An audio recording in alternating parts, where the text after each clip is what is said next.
Let's just pretend health has become a value for you. And maybe that's because you had a health scare or you had a parent die young. And so like, this is just a priority for you. Well, if you live in Newcastle, England, this probably isn't the right place for you, where everyone starts going to the bar at 2 o'clock. Or let's just say you live in a town where the primary social activity is drinking every night.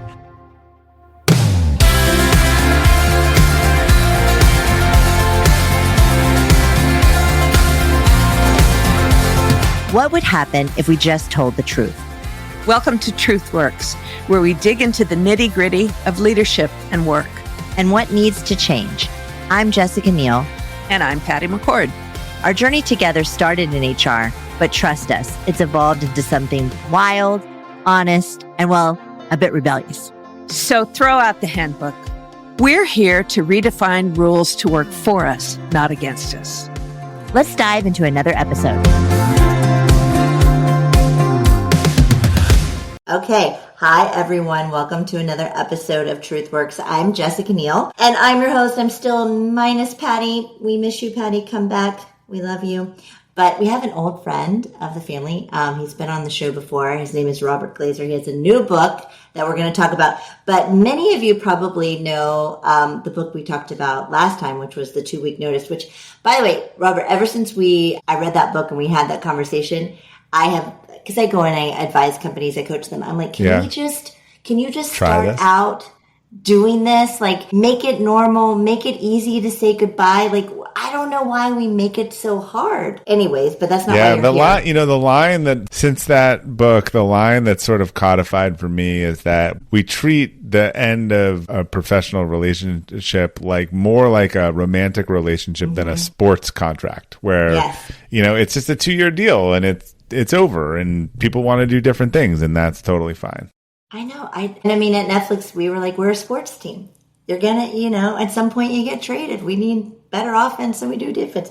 Look, there's an argument that some relationships would work better to say after 3 years, be like, do we want to re-sign the next agreement or not? Or are we just going forward because we're going forward?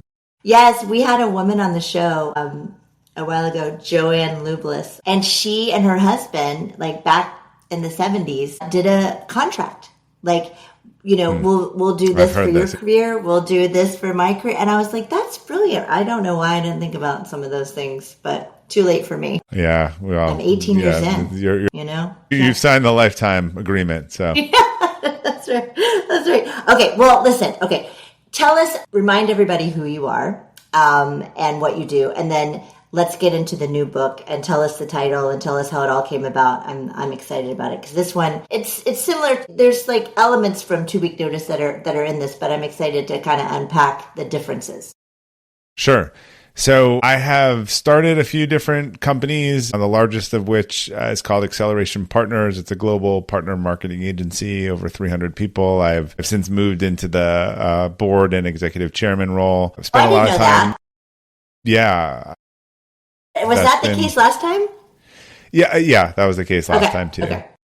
So I've promoted my number 2 to CEO years ago. We did a investment with a private equity firm, and I've been growing the business. And over the years, I got passionate about figuring out some of the things that we had done differently in the business. We had won over 30 Best Places to Work awards and some Glassdoor awards. And I started realizing that, if I was communicating these things and they were helping other people and other organizations, and now kind of that's where I spend a lot of my time. Probably the biggest transition for me in my career in leadership was actually figuring out my personal core values and realigning my life and leadership around that. And it was kind of an odyssey between figuring that out, building a program at our company to help other people figure that out, then people asking for that information and then turning it into a course.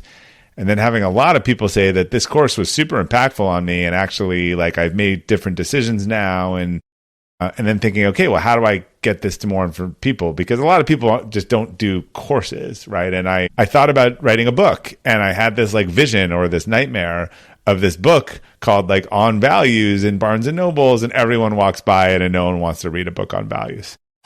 But the way that he was doing this, and this notion of, yes, family and integrity and these things that you've been saying don't actually work as core values, just like they don't work in a company for different reasons. You need core values that can help you make a decision and that tie and understand where they come from, and they need to be really distinct, and you need to really, like, the opposite of it needs to make you uncomfortable. And anyone that I walked through that or gave a presentation to was like, oh, this is different. So I was like, how do I show this to people rather than tell them? And that's when the sort of concept of a parable came up to me. And I said, actually, if I can create a compelling story about this character going through some conflicts with what I call the big three, which is your partner, your community, and your vocation, and that are all kind of core value based, and he's kind of wrestling with this. I think if people see this, they'll be like, this is different, or I resonate with this, and then I can explain the framework and how to do it. And so far, that does seem to be resonating, because it's a fun and easy and relatable story, and it's about 70 minutes. But at the end, it lays it all out. Like, if you want to do the work, here's what you just saw this character go through. Well, tell us, I know the title, but tell everybody the title of the book. So the book's called The Compass Within, a little story about the values that guide us. And it's a story about an up-and-coming 20-year-old named Jamie Hines, who seems to have everything going his way. He's engaged. He's got a great job. He has a promotion opportunity falling into his lap. He and his fiance are living in this upwardly gentrified, sort of upwardly mobile town that they want to potentially buy a house in. But below the surface, he's having some questions about his work and his relationship and his community. And he ends up connecting with a mentor who really helps him understand what he values and then for most people, what they've always valued. We all have this compass, and some of us are running into walls and going, ow, and then walking the other way. And other people know where the walls are and avoid it. Having talked to a lot of people about this book and this concept and find their values, I found that most people have found a way to organize things in their life around their values, but they don't actually know what they are or can't articulate it, but they've naturally, but there's a huge difference being able to say, like, electric fence there, like, don't, who would want to take 3 jobs that don't align with their values and then the one that does, right? So I find a lot of people get there, they just take a lot of wrong turns. And when you can put some words and phrases and themes behind this and understand it, you make, ultimately the whole thing is about making better decisions and the most important decision. Yeah, that it's all so true. So this character that you have in the book now, is that a fictional character? Is that you? Like, where did you draw this from? Interesting. I actually did my own podcast with my co-host for our launch on Tuesday, in which I haven't really talked about the characters, because a lot of times people want to talk about the framework, and we were talking about some of this. So this will be the second time. But I've been accused of being Jamie, who's the protagonist in the story, and I'd be accused of being Jack, who's the mentor in the story. I think I'm somewhere in the middle. Okay. But you drew from personal experience. I drew, right. They're not my experiences, but I drew from a bunch of personal experiences and kind of amalgamating them, particularly with Jack. I think he's sort of like, he would be like my perfect mentor if I was like, how would I like someone to be? What's so perfect about Jack? Let's talk about Jack. What's so perfect about him? He's kind of smart but humble. He's challenging. He's a little Socratic, in it. And he's someone kind of who's doing what he's teaching. Uh-huh. I think those are the qualities that I've sort of always looked for, in a mentor. And again, he's just very unassuming, even though he's successful. And some very values-oriented decisions in his own life. Yeah, I think everyone has been a little bit of Jamie in their 20s, when they're chasing the big goal and getting all excited. I always tell people there's a lot of the town that he lives in. I mean, it's not real. There's almost truth that's like irrelevant sometimes in the stories. Like, all my kids are in the story as small parts, and there's little bits of truth. Each character has been kind of designed to really make the clear point. In fact, we were talking about how in some of the earlier drafts, like, Jamie's boss is mad. He's complicated, I think, in the final, but he was more of a real jerk in the first draft. And that actually made it, in order to understand the nuances of this, it has to be more complicated. Him being a jerk made it subtle. It has to be more subtle. Yeah. Where you're like, I kind of like this guy, but I don't like this guy. Yeah. Because, we've had the boss where you're like, no, I think they're going to do the right thing, but they're not. If they're just out there flamingly horrible, like, it's really easy to be like, no, like, this is not me. So he got a little more subtle over time. Well, I just find that it's so interesting because it's just a different way to write one of these books, right? Like generally, generally it's like, here's the lessons and here's the framework. And so you kind of built out this whole story, which I think that's how a lot of people, well, at least I don't know if it's a lot of people, but me, myself, and then when I thought about learning at Netflix, we never did like traditional learning and development stuff. We did like case studies, and like people learned through the case studies, like working through it. And like I think that's like what you're trying to get people to do, like through that character, they're trying to work through it and kind of say like, what would you do, right? So where's your line? I'm a big fan of like Pat Lencioni's books. I've loved them. I read them all in a day. Bob Bird's book, even the most famous book on operations, The Goal, is a parable, and when all of us, I remember all the lessons in the theory of constraints and the whole thing from it. So what is interesting is obviously I've had like there's a lot of early copies that go out to people, and a lot of the notes that I've gotten, and that's why I said Jamie's a mirror. I had such a similar thing. Or 5 years ago, I was in this situation. Or, they're probably not calling to tell me about the relationship struggles that it highlighted. But this book probably will be responsible for some breakups, which I'm not sure I'm ready to deal with yet. I already had someone come up after a presentation and talk to me that they realized that their kid had an opposite value of them, and it was a real problem. I was just like, that's hard. That wasn't your goal. Yeah. No. Well, I'm just not ready to provide therapy, right? In that. But there's some deep truths in this. So, but basically that's what I keep hearing is that whether there's a story or an interaction or there's a funny thing. One of the things in the book is there's a 2 weeks notice. Of course. The thing in there. His boss, one of this won't give away anything, but one of the things that happens with his boss is that he is a very loyal person on his team who gives him several months notice that she's going back to business school, right, in June. And he's like, great, thank you for letting me know, like you should work here till then. And his boss finds out and was like, that's not how we do things here. If she doesn't want to be here, she should leave. And he's like, she doesn't want to be here. She's going back to business school and she's doing great work. And there's this dialogue around that. And Jamie talks about this TED Talk that he saw. So again, little meta in there. I love it. Yeah, I think that's what I've heard the most is that whether it was a relationship or actually someone even last week, there was a group that had read the book and that had done the course, and then they asked me to kind of do an hour coaching thing with them, a company, and I was kind of walking them through it, and I could tell this woman like zoned in on the community. I could tell that she had the epiphany that she did not live in the right place. Like you could just see it on her face that she was like, oh no, I am not in the right community for me.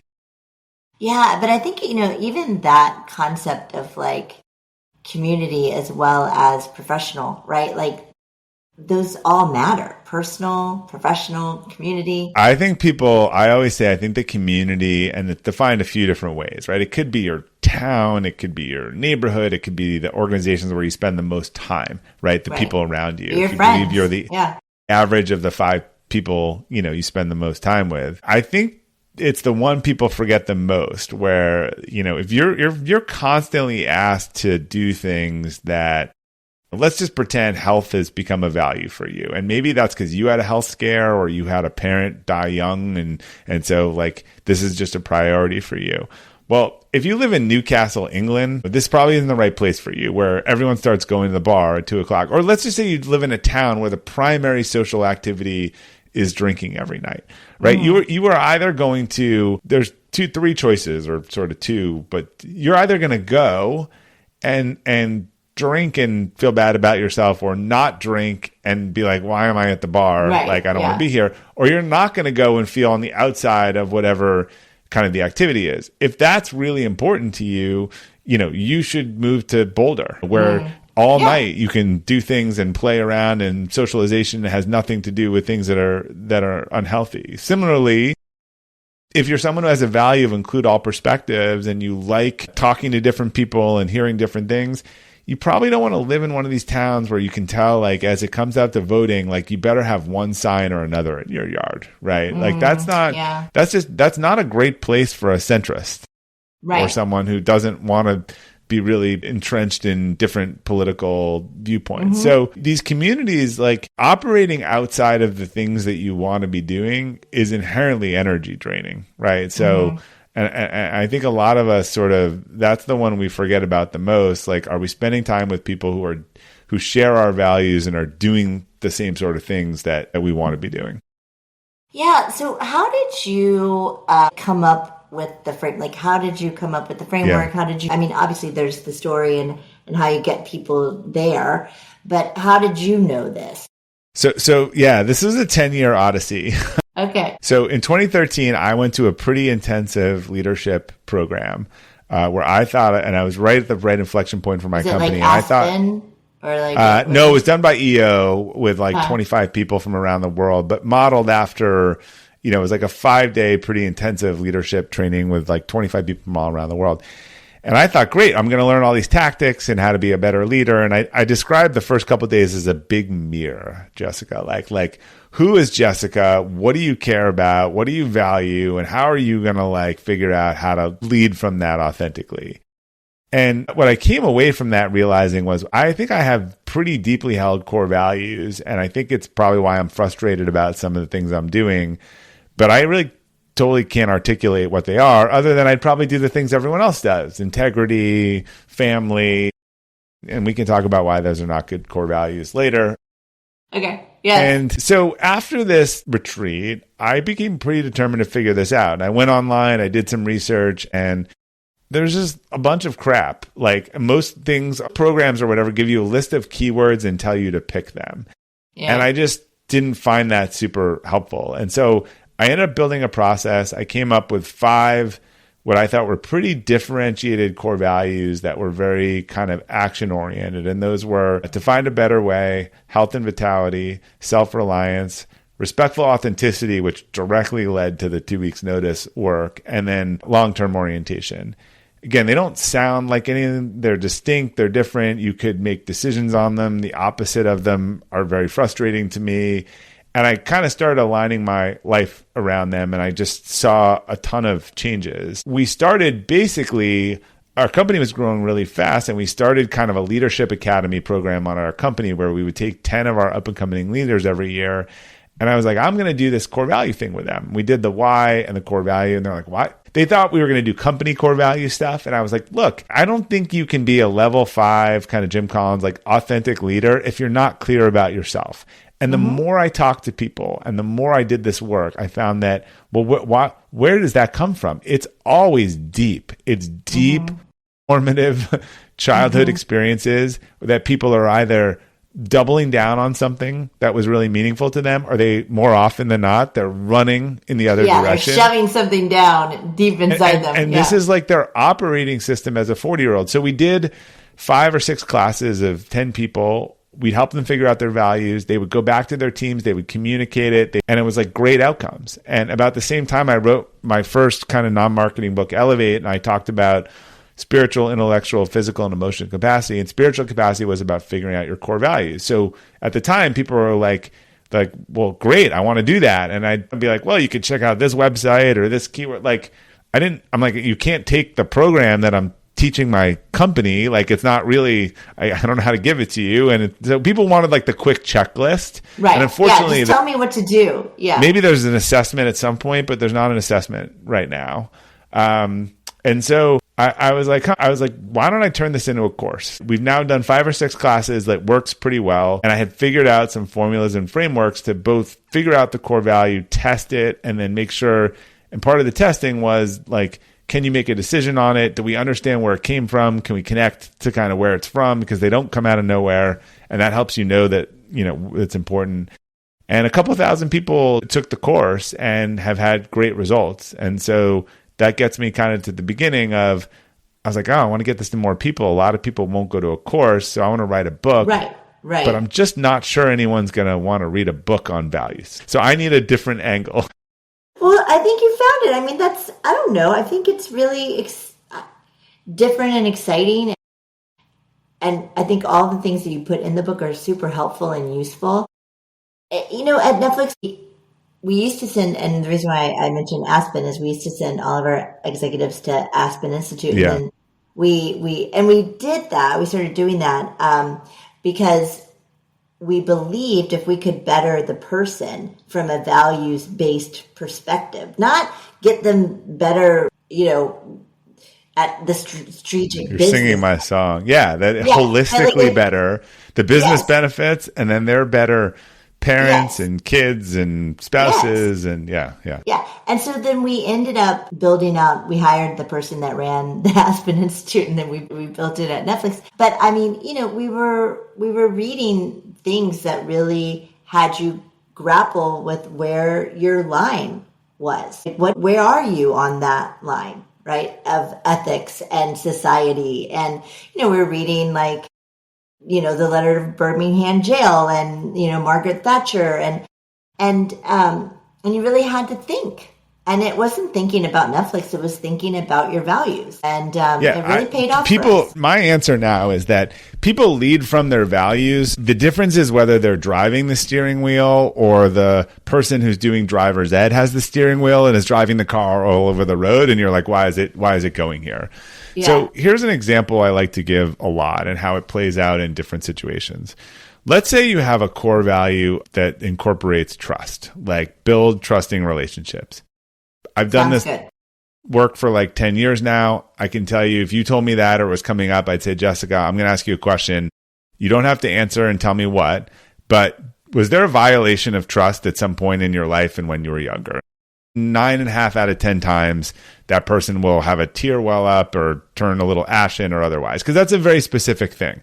I've seen the 0.5 where they grew up in a house where trust was such a positive thing that they carried it forward. But for most people, there's been a time they had this huge violation of trust. Some parent walked out unannounced, you know, no clues when they were 14 years old. Well, they're now 40-year-old in the workplace, and this is carried with them. And so they assess. They have a small group of friends that's very hard to get into, and they've been with them for a while.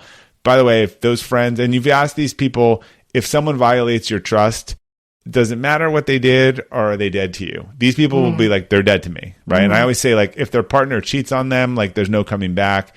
Well, what happens in the workplace with this sort of person? This can be a great quality, but what I've seen, and I've actually seen it, is that the people who don't know it, they just sort people on their team into, can I trust them or can I not trust them? Mm-hmm. And so when they're 5 minutes late for a meeting, or they can't be found in the afternoon, or they don't hit a deadline, it sends these very visceral signals like, Jessica cannot be trusted. She is going to hurt me. She cannot be trusted. And Jessica gets put in a penalty box with the key thrown out, and she doesn't even know it. It's so true that happens. She's not being staffed on projects. I even had an HR person. We did a debrief over one of these situations. Be like, I couldn't understand that manager. Every quarter, she's telling me these people need to be promoted and these people need a PIP. And then the next quarter, it's like the opposite list. Yeah. And because this is just kind of how they do it. So this is a real problem for the leader and their team if this is going on and no one can explain it or otherwise. Now, let's imagine Jessica's done this work. She knows this. She identifies with this. She's not going into therapy or talking about dad, but she understands that, like, this is a protective mechanism that has some really positive things. She's a trusting person, and you can trust. I mean, that's a great quality. The difference is she hires her team and Jessica says, so Bob, welcome to my team. You know, I just want you to know, like, we're giving one example, but trust is really important to me. And here are the ways that it gets broken. When it gets broken, it's really hard to get back. So if you find that I'm being kind of distant or indifferent or otherwise, there probably has been a break in trust, and you should come to me and we should talk about it. Can you imagine? Different scenario. Can you imagine if, like, just 40% of managers did that? So the people at our company who did that, who figured out their 4 core values like that, would actually go back and deliver a presentation to their team. And they said, look, I just spent a lot of time in this leadership training, and I learned that, these 4 things are really important to me. So we had someone for whom I can't remember what the actual core value was. I did the work with her, and it was but it was something around you must bring fact, like things need to be based in evidence, right?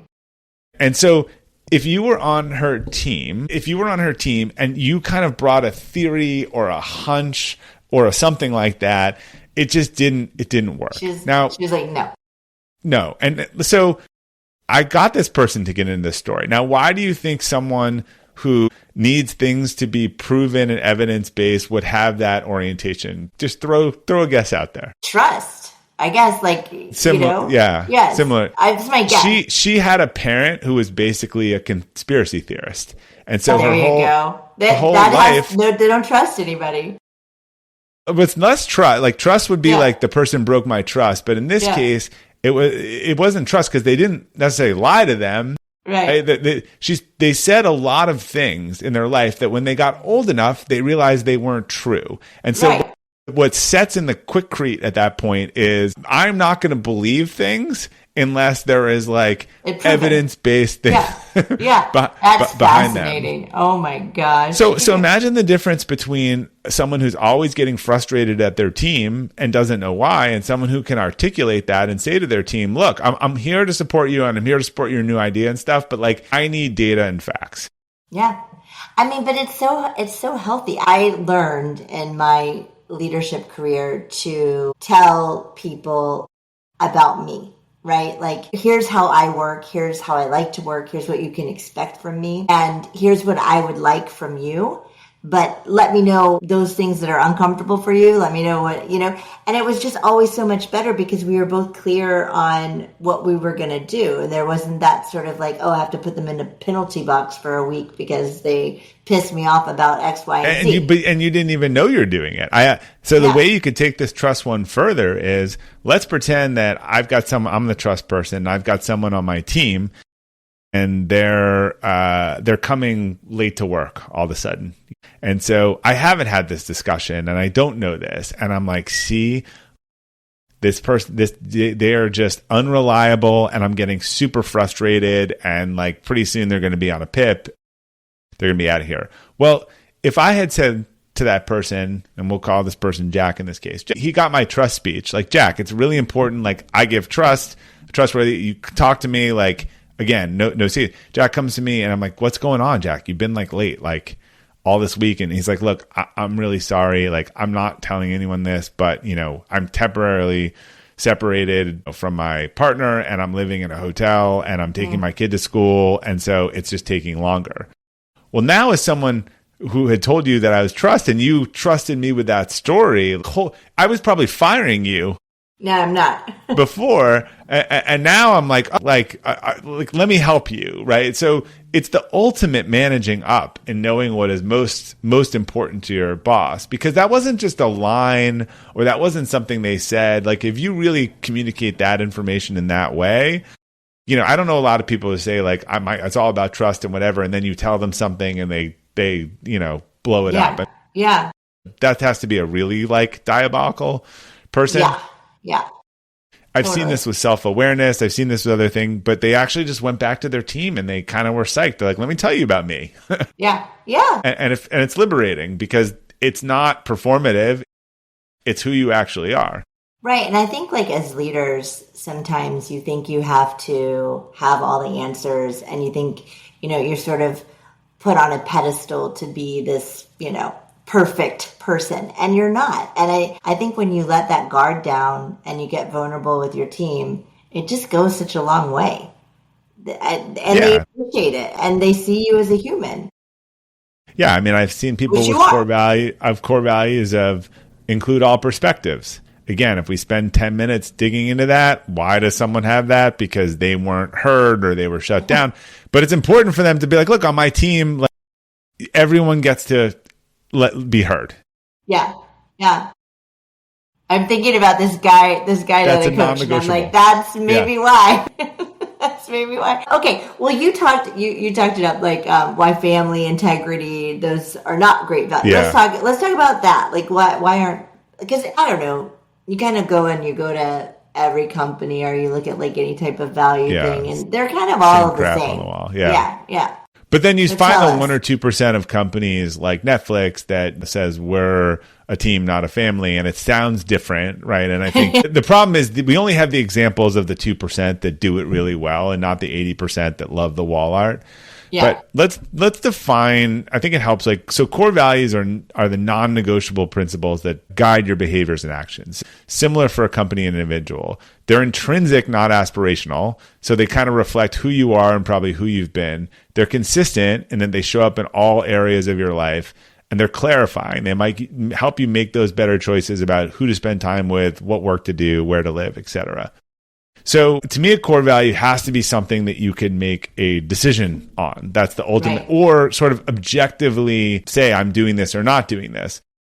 This is where the rules are, if it's different than company values, but this is where the rules are similar. It has to be like, could come up in a conversation naturally. I was disagreeing with a company years ago that wanted one of its nonprofit to be celebrate diversity. And I'm like, look, you're just never going to say like, hey, on that call yesterday, on your sales call, you didn't do a good job of celebrating diversity. You know, you might say you didn't do a good job of including all perspectives, which is a way of celebrating diversity, but that's a lot more tangible as to the behavior that I want you to do. So the problem with integrity is I've heard 10 different definitions of integrity. Some people mean it's telling the truth. Some people mean your word should match your actions. Others believe you should be living in harmony, you know, with what you're supposed to be doing. And so when I hear integrity, I'm like, let's go one step deeper than that. Like, what is integrity to you? And what comes out of that is a different answer that's much closer to a value, right? Like, I think integrity is always telling the truth. Or I think integrity is, as we just said, your words match your actions. Or the character in the book, he would have said integrity, but his integrity was about being trusted, right? And these are all different, but they're important because that root is you'll see it across friends and family and business. Similarly, what can I do with family and business? Nothing. And do you really mean family? Is family an absolute? Family is a priority, but I always say, like, look, there's a lot of families that like let the drunk uncle, you know, act like a jerk at the wedding, do whatever. Like, that's not how I am. Yeah. I'm going to call you out on no matter who you are. Right. So when I say to people, okay, again, what is family? Well, family means a small trusted group, or family means always showing up and being present. Okay, always showing up and being present. How does that look like? Does that look like your friendships? Yeah. Like, I think it's really important to be there. Does that look like how you show up as a manager? Yeah. Well, that's much more helpful to you, right? To have this orienting principle that you can use consistently. And by the way, if you're that person that says always show up, and you have a friend whose father died, and you're in a busy and you're launching a book and whatever, and the funeral's there, and you're like, I don't know, do I have time to go? Whatever, you should go, because you're going to feel horrible if that's your core value and you miss it. And I was giving this example to someone as a fake example, and I think it was actually really close to their core value. And they started telling me about this funeral that they missed 20 years ago that they still regret. And so I was like, I guess that story is accurate, right? Yeah, no, I mean, I think it's an interesting example. So I think, you know, for the listeners, what you're saying is that you have to go deeper. You have to reflect on the definition and get clear on what these mean. Because again, like how I'm interpreting integrity is different than how you might interpret it. And so you have to find, again, what your line is in those things. Because, you know, nobody's going to say integrity doesn't matter, right? But when you drill down into what matters to you about integrity, that might be different. And then you can see that how that plays out in different areas, and that can help you with decision making. One of my favorite stories, this is a company story. It probably should have been a Netflix story, but Gary Ridge, but it just shows you that there's some absolute rights and wrongs, right? Like there's I mean, maybe not anymore, but there's like lying and truth, right? And hitting and not hitting. But most things are not, it's just from a decision standpoint, it's how do I feel about it in a day, a week, and a year? Mm-hmm. And Gary was the CEO who, big believer in values, and he turned around WD-40. And he would do this exercise with business school students. And again, this sounds like something that would have come out of Netflix. He would give them a problem to solve in an hour, the first group. The second group, he would give them an hour and a problem to solve and a list of core values. The third group, he would give them a problem to solve, an hour and a list of core values. And he would say, this is the hierarchy. This one's more important than this one, this one. Okay. First group, barely done in an hour. Second group, done, 40, 50 minutes every time. Third group, done in a half hour. And so it actually proves that the decisions in themselves are not, the value became the rubric from which to make the decision. So I think it's true for companies, right? And there's probably plenty of companies who would have said, we are a family and therefore we don't lay off people who've been there for a long time. But it's also true for I think it's that same decision-making rubric for individuals. Yeah. Yeah, but I think individuals don't often get to a point where they can be truly reflective on these things. Companies don't often get to a point where companies don't know. Yeah. The difference is, you'll laugh at this, individuals have just never done it or thought about it. Companies did it performatively and never used it. Right. That's true. the difference. Yeah. That is the difference. Okay. Well, I know we're kind of running a little bit out of time, but okay. Any other things that you want the listeners to know about values? Any advice that you have for them? Yeah. So again, the book is sort of, and the framework is orchestrated around this big three. And I think if you don't make a core values aligned decision with respect to your partner, your vocation or your company or your community, I just don't think it's going to work. And interestingly, on the personal side, and it's taken me a long time, I didn't understand this in my 20s. I think that sometimes, and people are, it's interesting, my daughter's in college and there seems to be a move away from the traditional dating apps, almost to apps that are based on your network and who you know and people sort of putting you together. Because you're ostensibly trying to pick all of these surface level things that are the same. Someone joked in there, like, it's basically you're finding a best friend. Most of the people that you and I know are married, we wouldn't have necessarily put them together, right? Yeah. There's some connection or some opposite attract thing, but I think like we tend to look at these surface things around. Do we have the same activities? Do we like the same song? We don't do that. Yeah, that's not what makes that's not what makes a relationship last. Particularly when you have kids and you have to agree on the big things and you have to be aligned on the sort of values. And in fact, I know a couple of people going through kind of, bad through divorces, and it's almost like that value thing just keeps haunting them, where it's like, oh my God, like we just like don't, there's people that divorce, but they're like, we're going to put the kids first and we're going to get along. And then there's just like World War III. Yeah.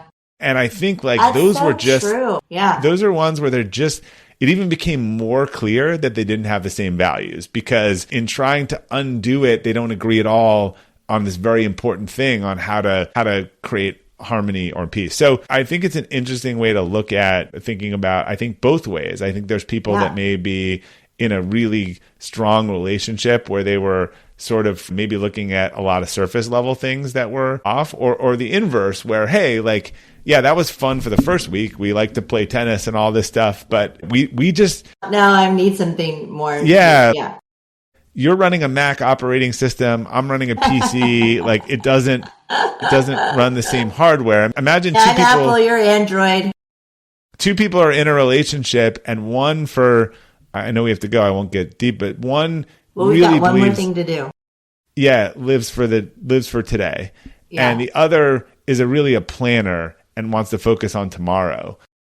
They can get around that, right? That's a danger zone, but they come to that. But if you have like four of those that line up totally opposite, that's going to be really hard. Yeah. Well, listen, you may have to go back to school to become a therapist, because you're maybe going to... I ran a professional services business for 20 years. I kind of think like... That's a little bit of therapy, I'm 1 degree away from therapy, because we never had an issue with that was not people. There's no product. Right. There's no production line. Yeah. It's always people. Yeah. Well, listen, get your phone ready, because there may be some calls that you'll be getting. But listen, I was hoping that you join me in a career confession. And if you remember, these are questions that our listeners send in for work advice. So I'm going to set it up for you. with the context. So here's the context. I work hard, hit my goals, and keep saying yes, but I'm exhausted. I want to grow, yet it feels like I'm running on empty. Here's the question.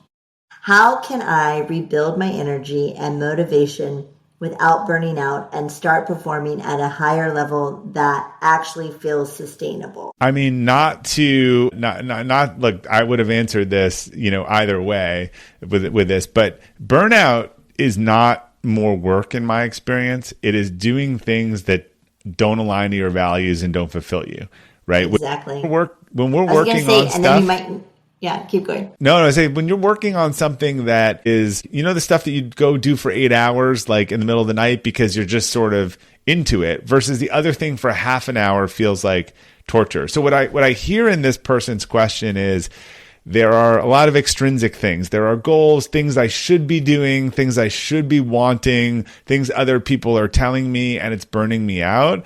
That to me is a strong clue that they haven't kind of taken a look inward a little bit at what do you value, what do you want to do? And if you put yourself in an environment that rewards that, I don't think you'll have burnout. Fully come to believe that burnout isn't about number of hours in any way. No, it's not. It's about the joy that you're getting doing the things that you're doing with the people that you're doing them with. And so, one, I think this person should get your book. And then 2, they should get your other book if they sort of go through and then buy 10 copies for their friends. Yeah. And then buy 20 if they need to.